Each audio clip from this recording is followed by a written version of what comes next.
Welcome back to Switcher South Africa and proud collaboration with Change Cars. I'm Nicky Nash as always, and today you join me in a car I launched earlier this year, the Honda Elevate. So I'm going to tell you every single thing you need to know about this vehicle, from the exterior look of the vehicle, interior look of the vehicle, drive of the vehicle, cost of ownership, and tell you my problems or my issues with this vehicle.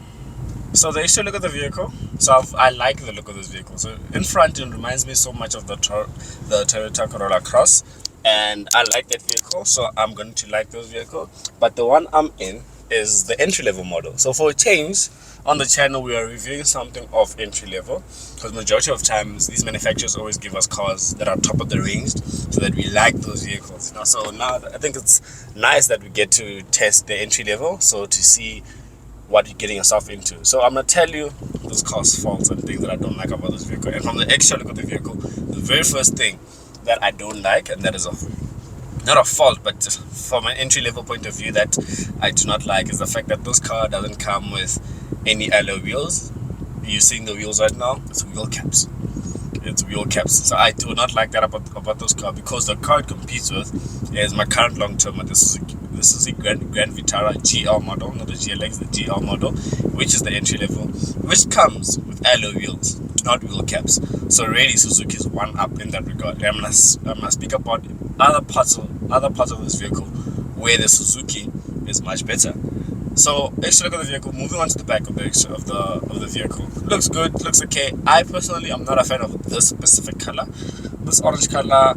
Maybe I'm getting a bit too old or something, but it just doesn't do well for me on this car, so I'm not a fan of it.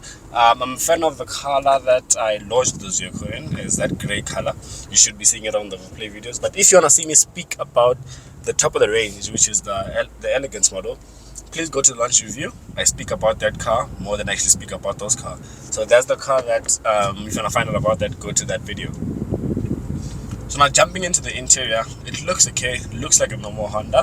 What I like about this vehicle, what I like about Honda, is that they've kept things simple with this car. So entry level, you still get analog dials. You do not get anything digital except for the center screen, which tells you how much fuel you have left, your trip kilometer, all those type of things. And then moving on to the center console or the center display, you get a touchscreen infotainment system with wireless Android Auto and wireless Apple CarPlay, and you get a climate control outside the infotainment system. So it's been a thing where now I touch on the climate control being outside the infotainment system, because it's something that I'm starting to like now. Because a lot of manufacturers are moving into everything being in the infotainment system. So I'm glad that Honda is not there, and I don't think they're going to move there anytime soon.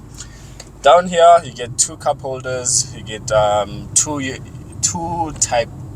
USB Type A ports and a 12-volt socket. So that's a disadvantage for me. Why? This car was launched in the year 2024, and to make you understand, this car was launched in the year 2024, but it doesn't have Type C ports. And you guys are going to be saying, Nicky, nitpicking. Let me give you an example. Which phone are you buying in the year 2024 that still comes with a cable that uses a Type A? Because if not, all cables of all phones bought in the year 2024 or released in the year 2024, let me say it like that, come with Type C. So now, if I buy a phone that comes with Type C, then I buy a Honda Elevate that has Type A ports. Now I need to go elsewhere, buy a cable that has a Type A port. So you get my drift. That's something that I don't like. The Suzuki Grand Vitara suffers from the same thing as well. Doesn't have that. But I think the GLX model has that at the back. But the GL model, the one that I'm in, doesn't have that. So that's what I don't like. Those cars powered by a 6-speed manual transmission. You shoot the gear lever, it's okay, nothing wow. It's a bit of a while since I had a manual gear lever.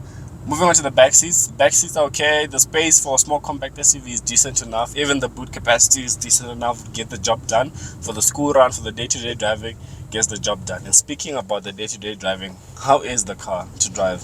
So this car is powered by a 1.5 liter naturally aspirated engine, which produces 89 kilowatts and 145 newton meters torque. So the power delivery for this vehicle is perfect, it's sufficient. I haven't had a point where I want more. It's perfect.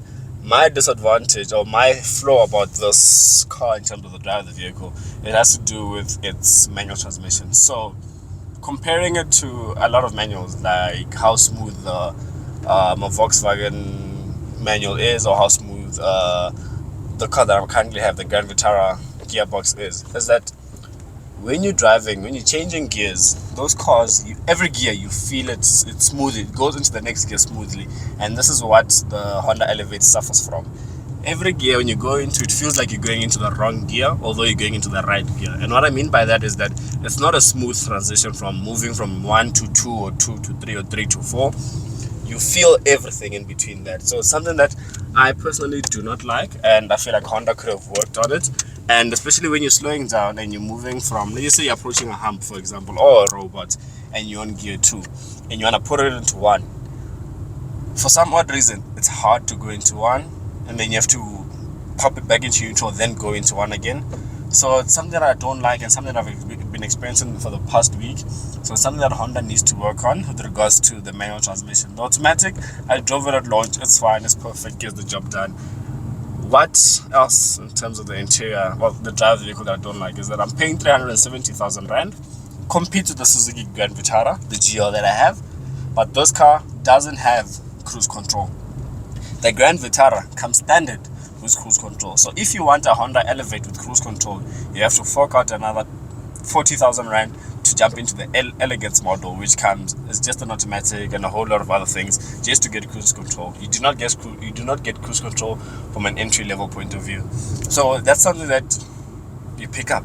Like when you get into a vehicle, you see blank spaces, where's the cruise control? And it's something that a lot of people buying vehicles at 370,000 Rand are looking to get as standard. You do not want to be paying an extra premium to get cruise control and all those type of things.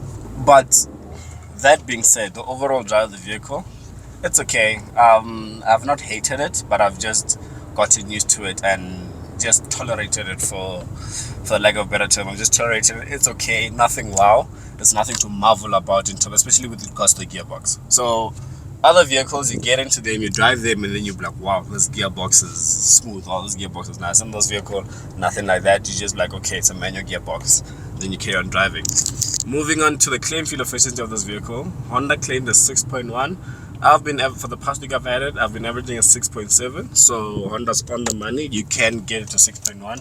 I've just been driving a bit more spiritedly at times, so you will definitely get it to 6.1. So Honda's on par in terms of the fuel consumption claim. Moving on to the price of the vehicle, so you can only get 2 models. You can get the one I'm in at 370,000 Rand, and you can get the Elegance, which is the top of the range. You can't add anything else on the vehicle. You can't add wheels on this model. It comes without alloy wheels. It comes as is. If you have to add wheels, you have to go to Tiger Wheel and Tire or anywhere else to get wheels and stuff like that. So it comes in 2 models. It's called the Comfort, the one I'm in, and an Elegance, the one that I launched. So if you want to see the Elegance, go to the launch video, and that goes for 430,000 Rand. So if you take this vehicle, the one I'm in, and you finance it over a period of 5 years, which is 60 months, at an interest rate of 12.25% through Change Car's finance calculator, you're looking at paying 8,200 Rand for this vehicle. There's a lot of things missing in this vehicle. Is that 8,200 Rand worth it? Or are you willing to take out an extra 40,000 Rand to jump in to the Honda Elevate Elegance, which is the one to have? Or you taking the money of this Comfort and jumping into a Suzuki? That's a question that you guys are gonna have to ask yourself. But as always, I'm Nicky Nash, in proud collaboration to Change Cars. I've told you every single thing that you need to know about this vehicle, the important things. If you feel like I haven't covered something that you'd like to know, please comment down below. I'll definitely answer you. And yeah, I hope you guys are liking the content. I'll see you in the next one. As always, I'm Nicky Nash, in proud collaboration to Change Cars. I'm signing out.